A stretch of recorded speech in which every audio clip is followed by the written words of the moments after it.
రేవంత్ రెడ్డిపై మరోసారి తీవ్ర స్థాయిలో మండిపడ్డారు మాజీ మంత్రి కేటీఆర్.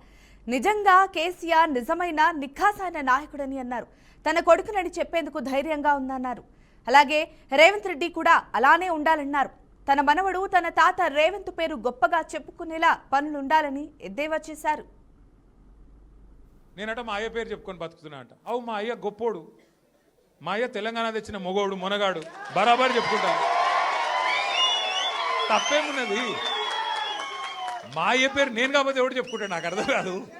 మా అయ్య మొగోడు మునగాడు తెలంగాణ తెచ్చినోడు బరాబర్ చెప్తా. మరి నేనేమంటున్నా, నువ్వు సకట్ పనులు చేస్తే నీ పిల్లలు కూడా నీ పేరు చెప్పుకుంటారు. నువ్వు లుచ్చ పనులు చేసినావు అనుకో, నీ మన్మడు కూడా నీ పేరు చెప్పుడే గాలంగా మన్మని అని చెప్పుకోడు. మంచి పనులు చేయి నీ పేరు కూడా చెప్పుకుంటారు. నీలాగా దొంగలకు సద్దులు కట్టుడు, బ్యాగులు మోసుడు, వాళ్ళ సంకల్ నాకుడు, ఢిల్లీకి పేమెంట్ కోటాలో పైసలు చంచుడు, గవి మాతో కావు.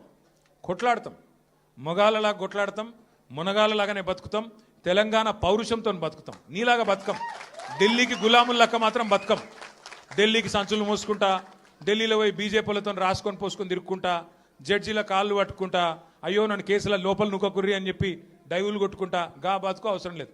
బతికిన నాళ్ళు దర్జాగా బతుకుతాం, చచ్చినప్పుడు కూడా రాయలుగా చచ్చిపోతాం. అంతేగాని ఇట్లా చిల్లర పనులు చేయి.